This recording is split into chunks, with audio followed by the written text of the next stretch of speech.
নির্বাচন কমিশন প্রথম থেকেই জানিয়ে আসছে, ভোটার তালিকার বিশেষ নিবিড় সংশোধনের শুনানিতে কমিশন নির্ধারিত মোট ১৩টি নথির মধ্যে থেকে যে কোনো একটি নথি নেয়ার কথা। কি কি নথি নেওয়া হবে তার তালিকা আগেই বলে দিয়েছিল নির্বাচন কমিশন, কিন্তু এর বাইরে অন্য কোনো নথি জমা পড়েছে কিনা তা এবার খতিয়ে দেখবে রাজ্যের মুখ্য নির্বাচনী আধিকারিকের দপ্তর। এসআইআর শুনানিতে ইলেকটোরাল রেজিস্ট্রেশন অফিসার বা ইআরওদের আপলোড করা সমস্ত নথি যাচাই করবে নির্বাচন কমিশন নিযুক্ত বিশেষ রোল পর্যবেক্ষকরা। নমস্কার বন্ধু, আপনাদের সাথে আমি অনিমেষ। আপনারা এখন দেখছেন কুন্ডু টেলিকম ইউটিউব চ্যানেল। চলুন শুরু করা যাক আজকের আপডেটটি। বুধবার নির্বাচন কমিশন জানিয়েছে, ভোটার তালিকার বিশেষ নিবিড় সংশোধনের শুনানিতে মোট ১৩টি নথির কথা বলা হয়েছে। কি কি নথি নেওয়া হবে তা আগেই বলে দেওয়া হয়েছে, কিন্তু এর বাইরে অন্য কোনো নথি জমা পড়েছে কিনা তা এবার খতিয়ে দেখতে হবে। প্রসঙ্গত, রাজ্যে ৪ঠা নভেম্বর থেকে শুরু হয়েছে ভোটার তালিকার বিশেষ নিবিড় সংশোধন বা এসআইআর। ইনিউমিনেশন ফর্ম কমিশনে জমা পড়ার পরে গত বছরের ১৬ই ডিসেম্বর রাজ্যের খসড়া ভোটার তালিকা প্রকাশ করে কমিশন। তালিকা প্রকাশের পর দেখা যায়, রাজ্যের আগের ভোটার তালিকা থেকে ৫৮ লক্ষেরও বেশি ভোটারের নাম বাদ পড়ে। তার মধ্যে মৃত, স্থায়ীভাবে স্থানান্তরিত, নিখোঁজ এবং ডুপ্লিকেট ভোটার ছিল।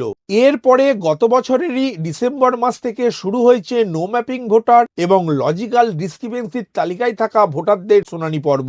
নো ম্যাপিং ভোটার হলেন তারাই যারা ২০০২ সালের ভোটার তালিকার সাথে কোনো তাদের লিঙ্ক দেখাতে পারেননি। এমন ভোটারের সংখ্যা ৩১ লক্ষেরও বেশি কিছু। অন্যদিকে লজিক্যাল ডিসক্রিপেন্সি হলেন এমন ভোটার নিজেদের নামের ভুল বা বাবা মায়ের নামের ভুল, অথবা কোনো একজন ব্যক্তিকে ৬ জন বা তার বেশি ভোটার নিজের বাবা, মা বা দাদু ঠাকুমা হিসাবে চিহ্নিত করে ভোটার তালিকার এসআইআর ফর্ম ফিল আপ করেছিলেন। এই ধরনের ভোটারের সংখ্যা ৯৪ লক্ষের বেশি কিছু। সব মিলিয়ে এখন রাজ্যে এসআইআর এর জন্য মোট ১,২৬,০০,০০০ ভোটারের শুনানি পর্ব চলছে।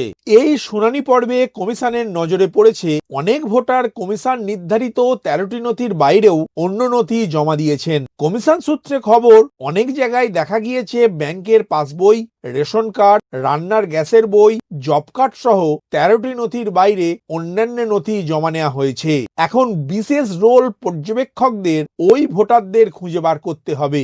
বিশেষ পরিস্থিতি ছাড়া প্রয়োজনে ওই সব ভোটারকে আবার ডেকে পাঠানো হতে পারে। ভবিষ্যতেও ওই ধরনের নথি নেওয়ার ক্ষেত্রে সতর্ক থাকতে বলা হয়েছে রাজ্যের ইআরওদের। উল্লেখ্য, আগে নথি যাচাইয়ের জন্য ৪ জন রোল পর্যবেক্ষক নিয়োগ করেছিল নির্বাচন কমিশন। সম্প্রতি আরো ১২ জন রোল পর্যবেক্ষক নিযুক্ত হয়েছেন। তারা প্রত্যেকেই কেন্দ্রের নানা মন্ত্রকের সিনিয়র অফিসার। সংশ্লিষ্টদের জাতীয় নির্বাচন কমিশন নিয়োগ করেছে সুনির্দিষ্ট আইনের আওতায়। পর্যবেক্ষকদের ভূমিকা বিধিসম্মত করাই এর অন্যতম লক্ষ্য।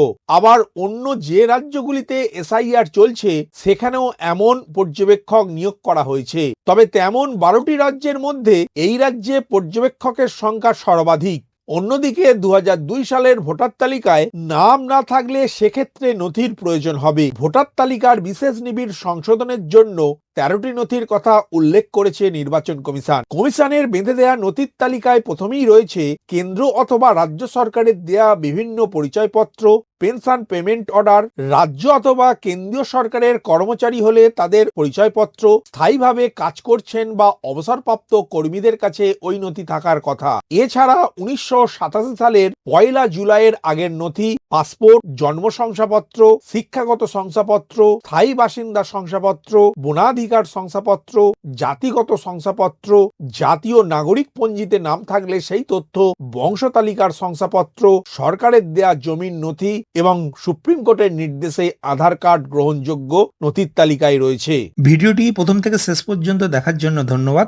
এই ইনফরমেটিভ আজকের আপডেটটি আপনার বন্ধু ও পরিচিতদের জানাতে বেশি বেশি করে শেয়ার করবেন, আর অবশ্যই কমেন্ট করবেন ভিডিও সম্বন্ধে আপনার কোনো ডাউট বা জিজ্ঞাসা থাকলে, এবং আপনার কোনো মতামত জানাবেন। ভালো থাকবেন, সুস্থ থাকবেন।